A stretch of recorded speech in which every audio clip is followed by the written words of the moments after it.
Hello everyone, কে কেমন আছেন, কে কোথায় থেকে দেখতেছেন? আসসালামু আলাইকুম। হ্যালো এভরিওয়ান, কে কেমন আছেন, কে কোথায় থেকে দেখতেছেন জানি না। আমরা সেদিন হঠাৎ করে বাবার বাড়ি যাইতেছিলাম, তো বাবার বাড়ি যাওয়ার পথেই ভাবলাম আপনাদের সাথে এখন একটু ভিডিও করি যে বাবার বাড়ি গেছি, একটু খাওয়া দাওয়া করছি। মা সুন্দর করে গরুর মাংস রান্না করছিল চিংড়ি মাছ দিয়ে। মা অসুস্থ হওয়ার কারণে হঠাৎ করে বাবার বাড়ি যাইতে হইলো, কারণ হইতেছে ভাবলাম যে বাবার বাড়ি যেহেতু যাবো, আপনাদের সাথে একটু ব্লগ ভিডিও না করলে কেমন হয়।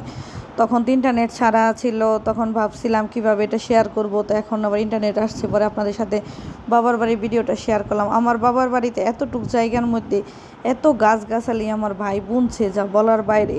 দেখেন আমরা গাছ থেকে শুরু করে কি গাছ নাই আমাদের বাসায় সেটা বলেন। ধুন্দল, ঝিঙ্গা, মিষ্টি কুমড়া, কি বলবেন। এই দেখেন কত বড় বড় ধুন্দল। ভাই বলতেছিলাম, বলছি যে এত বড় বড় ধুন্দল আমি নিবো না, মানে একটা ধুন্দল হইলেই এত বড় বড় হয়। এই যে লেবু কি নাই আমার বাবার বাড়িতে, কোন গাছটা নাই সেটা বলেন। এত গাছ আমার ভাই বুনছে শখ করে। সে সপ্তাহে 2 দিন সময় পায়, সে 2 দিনে এসে এত গাছগাছালি বুনে আর এত যত্ন করে। আর যা বলার বাইরে, আর যা বুনে হয়তো বা নতুন দেখে, মানে মাটি ফেলাইছে দেখে সব গাছ হয়, সব গাছ হয়। জামরুল থেকে আমরা থেকে শুরু করে দুন্দুল, ঝিঙ্গা আর ছাদের গাছেরগুলো তো দেখাইলামই না, এর আগে একদিন ভিডিও করছিলাম। কি সুন্দর লেবু হয়েছে। তারপর দুন্দুল দেখেন, এখন আপনাদেরকে দেখাবো কি সুন্দর উঁচা এক জায়গার মধ্যে, এত উঁচা জায়গার মধ্যে একটা মিষ্টি কুমড়া যে হয়েছে না, যা বলার বাইরে। মানে কি বলবো, আমি তো ভাবতেই পারি না যে এত উঁচায়। দেখেন কি সুন্দর একটা আনারস গাছ হয়েছে, আনারস হয়েছে, আমরা এই আনারসটা খাইছি।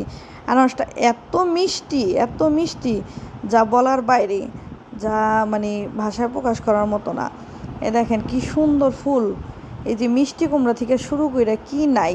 আর মিষ্টি কুমড়াটা আইনা খাইছি, এত মজা লাগছে যা বলায় প্রকাশ করার মতো নেই। দেখেন কি সুন্দর মিষ্টি কুমড়াটা, এত মিষ্টি, আমি একটু চিনিও দেই নাই, তারপর খাইতে যে এত ভালো লাগছে যা আপনাদের কাছে বলে প্রকাশ করার মতো না।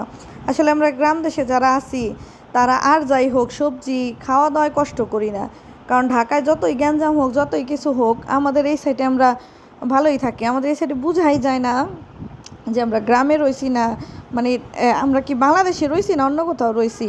শুধুমাত্র আমাদের নেটই ছিল না, তাছাড়া যোগাযোগ, যাতায়াত ব্যবস্থা সবই ভালো ছিল। আমাদের এই সাইডে কোনো গ্যাঞ্জাম নেই আলহামদুলিল্লাহ। আমরা গ্রাম দেশের মানুষ নিরিবিলি থাকতে পছন্দ করি, এর জন্য এত পেয়ারা হইছে। পেয়ারা, জামরুল থেকে শুরু করে কি না হয়েছে সেটা বলেন। আমি শুধু ভাবি যে এত ফসল বাইরে, শুধু বলি এতটুকু জায়গার মধ্যে তুই এত কিছু বুনছো কীভাবে হয়, মানে যা বলার বাইরে। পেঁপে থেকে শুরু করে মানে আমাদের বাসায় সবই হয়েছে মোটামুটি। ছাদে তো আরও মাসাল্লাহ অনেক গাছ আছে, সবাই কিন্তু মাসাল্লাহ বলতে বলবেন না।